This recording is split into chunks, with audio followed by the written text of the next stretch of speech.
If I were to tell one of you that you looked kind of seedy today, I think most people would find that rather offensive. But in a way, Jesus is telling that to each of us today. We're seedy. But he doesn't offend, because he's telling us that we are like seeds. We are like seeds because of what a seed does. If you think about it, what does a seed do once it is sown? A seed sprouts open from the casing that it was. It has to open up. Then it will put down roots so it can get nourishment. Then it will push through the ground, changing its trajectory. And then finally it grows toward the sky. And if you think about it, that's the life of a Christian. Because we are all, first of all, we have to open ourselves up. We have to be open to God. We have to be open to others. We have to be open to the life that we have been given, and open up all these things that keep us closed from one another, keep us closed away from God, keep us closed from the life that God has given us to experience and to learn to love. So we have to learn to, like a seed, to be opening ourselves up. Then we have to, like a seed, put down roots or realize our roots or appreciate them.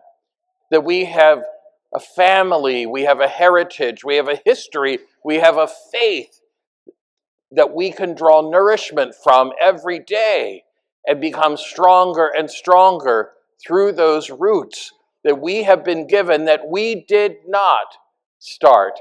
We are able to draw that nourishment that was there waiting for us. But there is more. Like that seed that has to push through the ground, we have to sometimes make difficult and courageous decisions in our lives. We make choices. We make choices to go the way we know that's supposed to happen for us. And it might be different than anybody else around us. And that we push through difficult and confusing situations, and we don't know how it's all going to end. So that's a very difficult thing.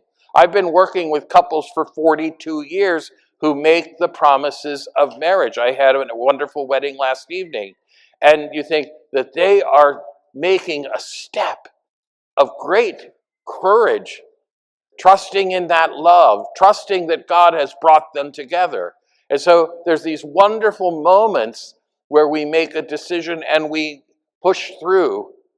And then finally, like the seed that eventually reaches to the sky, our goal as Christians is to reach towards heaven, that our journey takes us closer and closer and closer to God.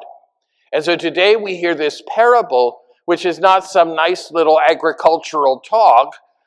It is instead a talk that makes us think. What does this have to do with me? Why would I have to know this? And where does that seed come from in the first place? That's from God. We are the ones who are the gift, the receivers of such an incredible gift. Today then, as we hear this parable, and a parable is always supposed to make you stop and say, what is going on here, and what does it have to do with me? I think Jesus is letting us know, yes, my friends, you're kind of seedy today. It simply means you're still on the path. You're still ready to move. There's still growth that has to happen. You're not quite there yet. All of us are finding that. And that's okay, because we know that we can open ourselves up. We can take nourishment from our roots. We can push through by making good decisions, and we can reach for the sky as we journey towards heaven.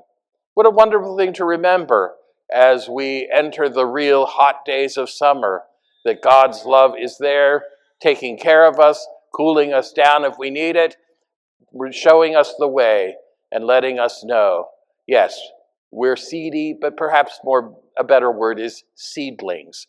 We're still growing.